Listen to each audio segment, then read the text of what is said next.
Do you ever notice how people get treated different in the same circumstances? And I've been wondering, would they've been treated so nice had they not cried, had they not been a young man or woman, had they not looked the way they looked? It got me thinking into further instances of kindness. There's no humble way to say this, but being a person with certain physical attributes has its privileges. Fun fact, actually really dystopian fact that is maybe supposed to be a secret, but whatever. There is this network of apps that are essentially beauty passes. So if you're a model or just like a pretty girl or an influencer, you can apply to get in. They're like exclusive, so not everyone gets accepted, but you apply to get in. And if you get in, there's a shit ton of businesses, restaurants, like massages, facials, lip injections, makeup, clothes, whatever, haircuts, everything, yoga classes, Pilates, everything that you can get for free just if you like tag them on an Instagram story. So if you follow models. So in this video, let me talk about what is pretty privilege, how it affects society, and yourself. Let's dig in. What is pretty privilege? Okay, here we go. My attractive coworker and I were stopped on the same day, by the same trooper, for speeding. I'm a fugly dude, she's a 10/10 knockout. I was doing 81 miles per hour in a 70 zone and got a ticket. She was doing 86 miles per hour in a 70 zone and the trooper gave her a warning. So the pretty privilege works on the principle that people who are deemed more attractive based on societal beauty standards have an upper hand in the world and are afforded in many opportunities. Oh, I have a story. So when I was 22, I randomly moved to LA with no plan, no clue where I was gonna live, nothing. I get down there and I ask one of my girlfriends if she wants to hang out. So while we're hanging out, we get to chatting and she goes, hey, why don't you just live with me in the model house for the summer? And I didn't know what that was at the time, but all it is a mansion in the hills where models get to live there rent-free, and in exchange, they just have to go to clubs twice a week and look cute. That's it. They Uber you there, you look cute, you stand around usually, and then you go home. Studies have found that attractive people compared to less attractive people are more successful reproductively, reported being healthier, are better when it comes to dating and marriage, are more successful in the labor market, and are viewed as having more successful political careers. When I wanted to be a stripper, I did not have to audition. Types of pretty privilege.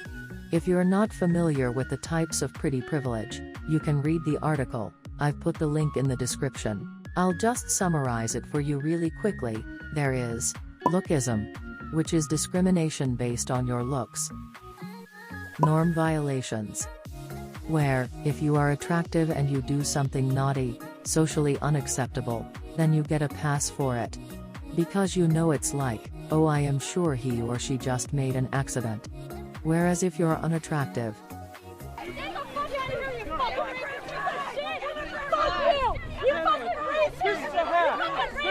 halo effect. This is what most of you are familiar with. If you're attractive, which is a positive trait, then people assume you must have all these other positive traits as well, because why not? Beauty premium, where because of looks, you may or not may be getting paid more, or more correctly, getting opportunities to be paid more.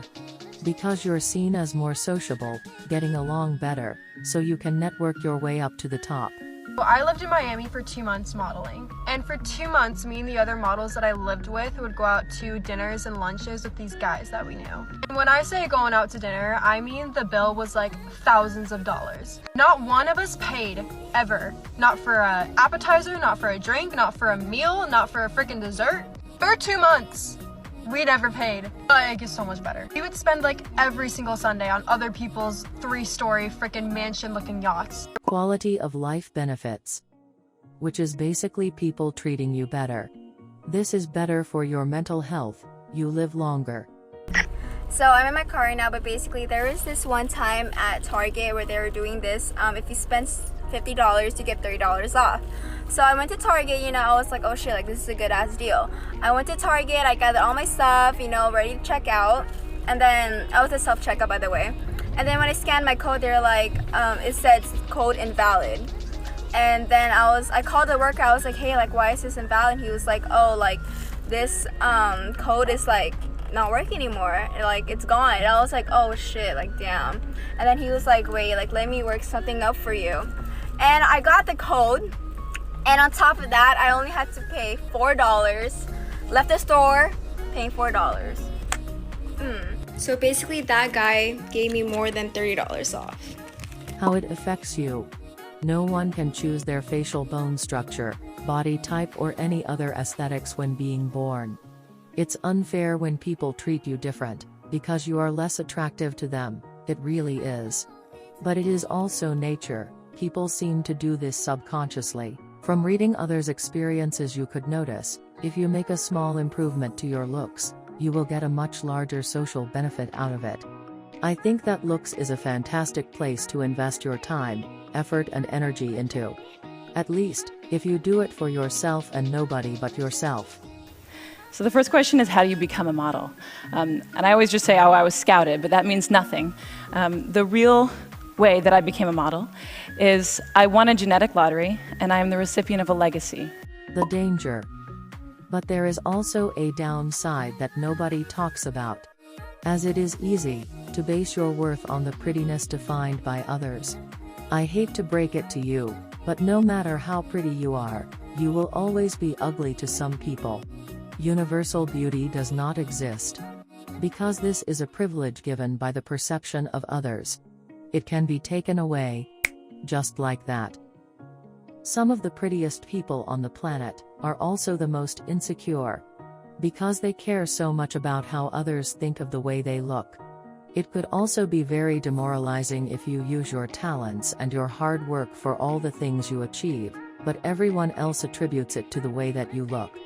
My favor.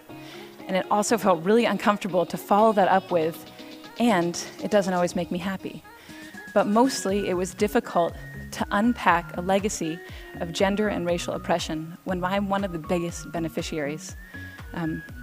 But I'm also happy and honored to be up here, and I think that it's great I got to come, before 10 or 20 or 30 years had passed and I'd had more agency in my career. Because maybe then I wouldn't tell the story of how I got my first job, or maybe I wouldn't tell the story of how I paid for college, which seems so important right now.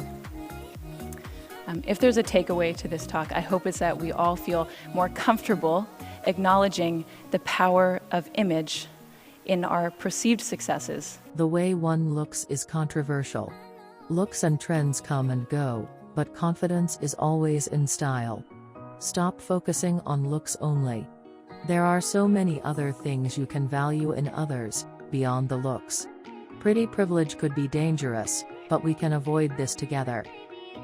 Thanks for watching. If you find this video informative, so do subscribe for more upcoming videos.